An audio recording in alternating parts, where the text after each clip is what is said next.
Erev Tov Chavrim, I'm Stephen Ben-Nun. You're watching Israeli News Live, a prophetic broadcast this evening. In fact, it'll be very insightful. Some of the things we're about to share with you, no doubt, will rattle your cage to hear the things we're going to talk about tonight. Do keep in mind, Israeli News Live is going on national television in the United States in about 1 week from now. We will be announcing more of those details as we near that time.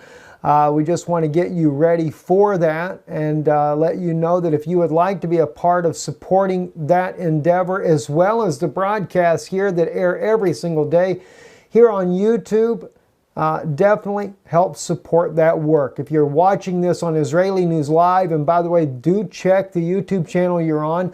We do have friends that do dub this video and then they put it on their channel. So definitely check, look at your channel now, see if you're on Israeli News Live. If you are, there is a donate button there just above the subscribe button. And you can actually click on that and help support the work that we're doing here. Or you can visit IsraeliNewsLive.org. If you're not on our channel, go to IsraeliNewsLive.org. And look right there, you'll see a donate button there, or you can also mail your donation to the Czech Republic in Prague here at P.O. Box 46, 15006, Praha 56, Czech Republic. We'll put that at the end of the screen here for you. We thank you for helping us to make this possible, and especially getting the message out in the United States to the people there. We really want to try to make a difference across the United States, bringing a balance to the news that is coming out in the U.S. So much negativity in the world today. We're wanting to try to bring a balance there. Let's get right into this broadcast this evening, starting with RT News. Germany sees potential in Jordan base to replace Turkey's Incirlik defense minister. Stated this. Germany's defense minister stated that. You're looking at a picture on your screen, and behind you there, that is the Jordanian air base there with Jordanian F-16 fighter planes, or F-4s. I'm not sure exactly what type that is. But anyway, the German defense minister has said that she visited a Jordanian air base, which is viewed as a possible alternative to replace Turkey's Incirlik, and it showed a lot of potential, she noted. This was after Germany got stopped by the Turkish government when they were trying to go to inspect the base there, their troops there at the Incirlik air base inside of Turkey. Now, if you remember, we reported on Israeli News Live a little while back an inside source that we had that actually worked with the very man accusing, that Turkey accused of masterminding the plot to overthrow the government there. And as he stated to us, that this was something that Turkey was being used by NATO to do its dirty work. And that Turkey had agreed to do the dirty work in order to have a better position in the New World Order. So every time we see different things happening with Turkey, like the coup, which we believed was a staged coup from the beginning, and now the moving of a military such as the German military to the Jordanian air base there, these things may only be played out as part of that staged coup. This justifies getting German military down into Jordanian airfields there in order to get ready for an attack on Damascus. There is no other excuse why they would move other than that. And yet Turkey always willing to play the bad guy to look good. But nonetheless, Turkey may end up finding themselves at the tip of the spear, so to speak, though, when this all falls down at the final end there.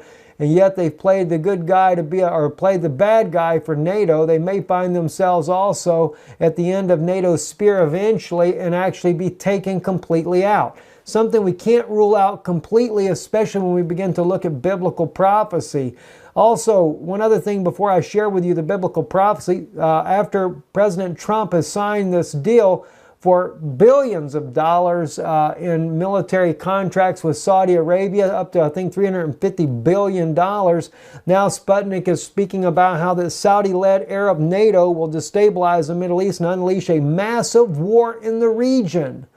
That's something that the Russians are very concerned about with this new deal, this newfound friendship that President Trump has with the Saudi king. And it's very obvious to the Russian leaders there as they have watched how he was received like no other president in history with such pomp and gaiety there very interesting to see how that's going. So now what do we do when we want to really get a good look at what's going on here?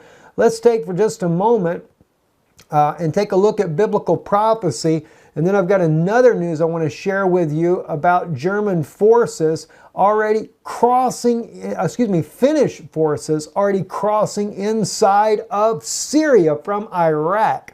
It's going to blow you away right there. Let's first take a look over here at Daniel chapter 11, verse 40. And at that time of the end shall the king of the south push at him, and the king of the north shall come against him like a whirlwind, with chariots and with horsemen and with many ships, and he shall enter into the countries and shall overflow as he passes through. Notice, it's countries plural. And the United States, under NATO command, has moved in all the way starting with Iraq, took Iraq out, Afghanistan, went into Kuwait, liberated Kuwait, took down, as I said, took down the Iraqi government as well. They've gone in there, they've taken out Egypt, they've taken out Libya, they've destabilized the entire Middle Eastern region. Now that was just the first blow, as it were, right? That's just the first blow. He shall enter also into the beauteous land, according to verse 41. Let me get back in here. And many countries shall be overthrown, but these shall be delivered out of his hand, Edom and Moab and the chief of the children of Ammon. Well, Edom happens to be the Roman fortress there in Italy, and of course Moab and the chief of Ammon are the Jordanians and Palestinians. Isn't it interesting when you did the news broadcast yesterday about Trump, when they showed on their Middle Eastern tour and going into Rome, then they put the map of Israel up and the Golan's cut off. The West Bank is taken out there. It's no longer a part of Israel. Golan's not a part of Israel. Half of Jerusalem is gone for Israel. Well, you got the picture, don't you? It's not what Trump says, it's what the Pope says is what's going to be. And that's exactly where we see this. So Edom is delivered out of his hand. Moab is delivered out of his hand. That's your Palestinians. And the chief of the children of Ammon, the Jordanians. No wonder why then the Germans are actually looking to use the Jordanian air base. It's not just to throw everybody off to be able to bring their military down there, but it's also because Jordan will be spared this particular onslaught of what's happening in the Middle East, as well as the Palestinians. Clearly, it's biblical prophecy that that's the way it's going to be. All right, now, but that's not all. Let me give you one other one. According to the Iranian news, Amman, Norwegian army enters southern Syria to endanger rebels at a border crossing. That's exactly what's going on there. Damascus, Syria, 17:35 p.m. on Saturday. Iraqi military commander Shakir Abid said a unit of Norwegian special forces had been allowed to enter Syria through the Al-Walid border crossing in western Anbar. The Norwegian unit arrived in Al-Tanaf region on the Syrian side of the border, home to the U.S.-backed Free Syrian Army that have become the target of an ongoing offensive by the Syrian Arab Army along the Damascus-Baghdad highway. The Iraqi Army, Iraqi border guards, and the Iraqi Federal Police notably provided the Norwegian contingent safe passage to the link-up with the U.S. and British forces already deployed inside eastern homes, despite vocal objections by the government in Damascus. So now we see that the coalition has definitely gone inside of Syria, and it is obvious that they will work together to take down President Bashar al-Assad. It just seems to be no way out of it. Now, to kind of give you a little bird's eye view of exactly what this location is here, as you can see here on your map in behind here, this is, of course, we've got Syria here. We've got Jordan here, all the way up into this region here, but this highway right here, this is the highway inside of Iraq, right next to the Jordanian border. This is where they're coming in at. And of course, as you can see, follow the highway right straight to Damascus. There's already the U.S. and British forces here in the south, dead beeline to Damascus. We know that the General Dunbar was meeting with the Israeli generals there. I believe that they're going to make a strike on Damascus from the southwest in there. And of course, the U.S. generals were meeting with the Lebanese president, and they brought in U.S. forces here into Lebanon to take it from the west. It is definitely very soon to actually take it out. Now, to show you the very place that the article is mentioning here, let me zoom right on down here to the very border guard crossing itself. Once we click on this guard right here, it's the Al-Walid border crossing, exactly what they said there. And that's exactly where they crossed into, right there at that point there. According to the Amman news source there, it's actually being reported in Syrian news as well that this has already happened. Now, let's jump back to the biblical prophecy so we can see what's really going to happen. He shall stretch forth his hand also upon the countries, verse 42. And the land of Egypt shall not escape, but he shall have power over the treasures of gold and silver and over all precious things of Egypt, and the Libyans and Ethiopians shall be at his steps. Well, there's so much we could say about that. Besides the monetary system, I believe there's a much deeper meaning about having power over the gold and silver and all the precious things of Egypt. Remember, this is what Hitler was after years ago, that technology that was hidden down there in Egypt. That's what they were after. Well, now this particular king of the north has control over that. But then watch what happens. But tidings out of the east and out of the north shall affrighten him, and he shall go forth with great fury to destroy and utterly to take away many. What is that? Out of the east and out of the north. Remember what's going on in North Korea right now. The tensions that are there. And now we see that both Russia and China first, moving in nuclear warheads back in January, moved the Dongfeng 41. This got a tip of 10 nuclear warheads per missile ICBM, moved them over there. Russia said it's not a threat to them. They said the missile has to go so high it couldn't come down and hit anything they got anyway. They're not worried about it. And it's not and of course, North Korea is not a threat to Russia or China. And now we know that that's a fact when it comes to Russia, because Russia has now opened up economic ties with North Korea and set up a ferry to bring in tourism. Intentionally, it's slapping the United States right in the face, saying we don't care what you have to say. I mean, we're getting ready. This is about to unleash on the battlefields. And now President Trump has made this $350 billion deal with the Saudis there for weapons deal. Sure, it'll create more jobs. I wouldn't want a job, though, that has to go out and kill all of our friends and neighbors. I mean, and guys, understand me. I know there's some bad people out there in this land. I know that. I realize that. I know there's eyes. I know there's people that kill your whole family and murder everybody that you got. I realize that. Do you think the Saudis are much better? I mean, they put to death people. They cut the hands off of people. They take women and beat them half to death. And we know all the different stories of the human rights abuses and stuff. Women that are beaten and everything because, for what? For nothing. They had no business for a man to be beating a woman. It just shows he's not even a man to begin with. I mean, it's deplorable. And they behead people for nothing.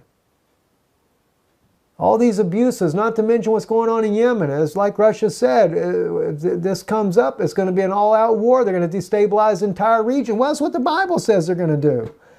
Except only this time here, it actually shows you the timeline. When they got nervous about North Korea, because why? The East and the North, tidings out of the East and the North, they come there to defend North Korea. And I don't say Kim Jong-un's a good guy. The guy's got nuclear weapons and he's threatening everybody all around him. Sure he is. So it's not that he's a good guy, but the point is look what's going to happen. Look what the prophecy says here in Daniel's prophecy here. They're going to make away many. Who? The king of the north. Not the ones in the east and the north. Where are they going to start at? Looks like they're going to go right back to the Middle East and finish up over there and then work their way maybe back to North Korea. Maybe they're going to do it all at one time. I have no idea. No idea. But it's coming down to it, friends. It's coming down to it. And a lot of people will die. I had one friend of mine wrote me a letter and he said, Steve, I really believe that they're using this thing with Damascus to get the Israeli military involved, to bring the Israeli military out there in the open and allow the Israeli military to be hammered really hard, whether it be by Russia or whoever it may be. for allowing them to come out there. And he said, I believe that they're going to do that to weaken Israel in order to force Israel to accept whatever agreement that they have with the Palestinians. That's a pretty good observation, I have to say. A friend of mine that sent that to me in an email, I think that is a good observation. In fact, if anything else, one thing I would add to that, and that is Rome has always wanted to make sure biblical prophecy matches what their theology says it is. And in their theology, it is Russia that is the king of the north, according to Daniel's prophecy, which doesn't line up with the word of God, because if Russia is the king of the north, and now scholars are saying these tidings out of the east and out of the north happens to be China and Russia, well then how can that be, then Russia be the king of the north then? Because the tidings out of the east and the north are troubling the king of the north. See, it makes no sense. And they want to say it's Gog and Magog. Russia's Gog and Magog. It's Russia and China.